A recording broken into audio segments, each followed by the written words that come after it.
Corona खत्म नहीं हुआ है। कोरोना से हमें सावधान रहना है। और पिछले 24 घंटों की बात करें तो कोरोना की क्या स्थिति है, कोरोना कम हुआ है या ज्यादा? जी हां, बीते 24 घंटों में 9,923 मामले हमारे देश में सामने आए हैं। इसका मतलब यह हुआ कि कोरोना थोड़ा सा कम अवश्य हुआ है। 17 लोगों की मौत हुई है, यह आंकड़ा बड़ा है, लेकिन हमें कोरोना के जो सक्रिय मामले हैं वो 79,313 पर यहां फिलहाल पहुंच चुके हैं।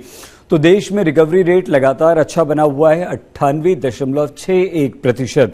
लेकिन कोरोना को पूरी तरह से खत्म होना है, और वो खत्म कैसे होगा? बस यही है, वो खत्म कहां होगा, कैसे होगा? बीते 24 घंटों में अगर 9,000 से ज्यादा मामले सामने आ रहे हैं तो हमें यहां थोड़ा सा होशियार रहना पड़ेगा।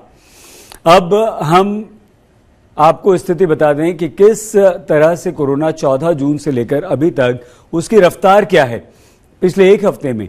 तो ये राहत की बात यह है कि जहां कोरोना 8,822 पर शुरू हुआ था 14 जून को, तो 15 जून 12,000 था, और उसके बाद अब सबसे कम 9,923 यानी कि 10,000 से कम पर हम आ गए हैं।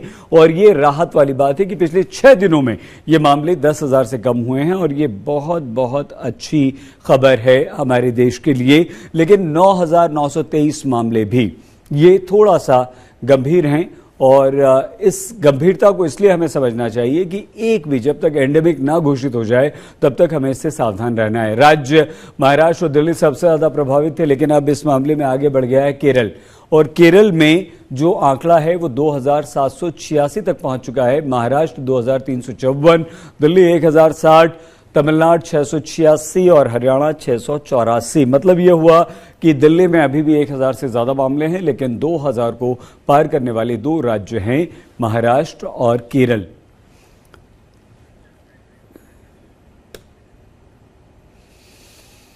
आइए हम आपको इस वक्त सीधे लिए चलते हैं हमारी संवाददाता, हमारी सहयोगी मिलन शर्मा के पास। मिलन लगातार कोरोना को कवर कर रही हैं, अपडेट्स हमें दे रही हैं, और कोरोना पर अपनी पैनी दृष्टि बनाए हुई हैं। मिलन, पिछले 6 दिनों में 10,000 के न सिर्फ आंकड़े को इसने कम किया है या से नीचे आया है, बल्कि ये कम भी हुआ है।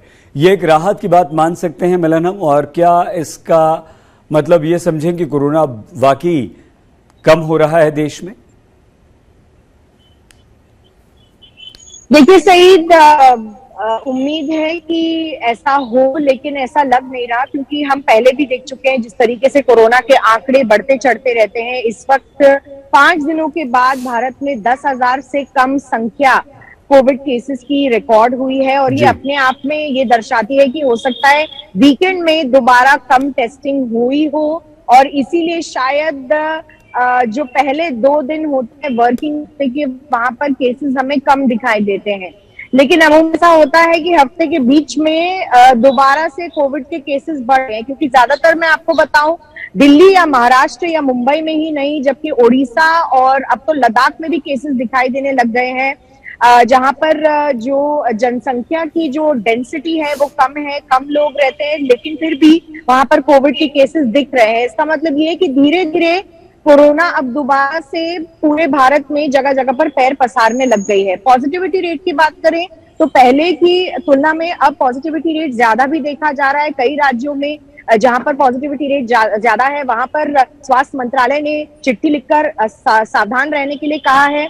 दूसरी बहुत अहम बात यह है कि आने वाले समय में क्या हम इस पर नियंत्रण पा सकेंगे, क्योंकि पिछली बारी जब हम बात कर रहे थे तो पता चल रहा था कि लोग कोविड का बूस्टर नहीं लगा रहे हैं और इतने सावधान नहीं है। इस वक्त लोग पब्लिक प्लेसेस में मास्क तक नहीं लगा रहे हैं।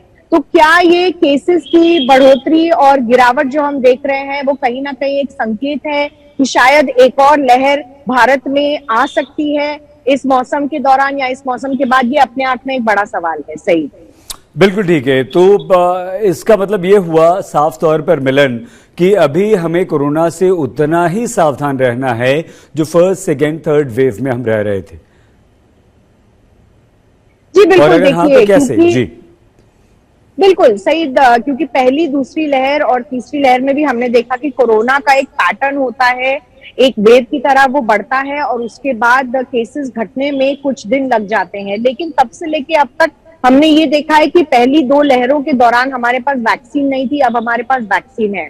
वैक्सीन का सही उपयोग तब होगा जब वक्त से लोग अपनी पहली, दूसरी और तीसरी यानी कि बूस्टर डोज लगाएं। इसके लिए लोग बहुत ही लापरवाह हो चुके हैं, क्योंकि भारत सरकार लगातार आंकड़े अपडेट कर रही है, लेकिन बहुत ही कम लोगों ने तीसरी डोज लगाई है। भारत में बच्चों के लिए भी वैक्सीनेशन शुरू हो चुकी है, लेकिन बच्चों के लिए भी इतनी ज्यादा तादाद में अब लोग वैक्सीनेशन नहीं करवा रहे हैं। कहीं ना कहीं स्कूलों में करवाई गई है, लेकिन इससे बच्चों की बात करें तो इस पर ज्यादा चिंताजनक विषय नहीं भी दिख रहा, क्योंकि बच्चों को जिस तरीके से हम एक्सपेक्ट कर रहे थे कोविड होगा, वैसे नहीं हुआ। लेकिन अब चिंताएं अलग हैं सही, क्योंकि अब दोबारा जब केसेस बढ़ रहे हैं, दिल्ली जैसे राज्य की अगर मैं बात करूं तो जुलाई 1 से यहाँ पर स्कूल रीओपन होने वाले हैं। अब हमने देखा कि पहले स्कूल जब खुल रहे थे तब केसेस भी बढ़ रहे थे, ये आज से कुछ महीने पहले की बात है। अब दोबारा केसेस बढ़ रहे हैं और दोबारा हम उस फेज में आ गए जहां पर हमें स्कूल रीओपन करने हैं। तो क्या बच्चों में दोबारा संक्रमण बढ़ेगा या स्कूलों में दोबारा संक्रमण बढ़ेगा, ये अपने आप में एक बड़ा सवाल भी रहता है।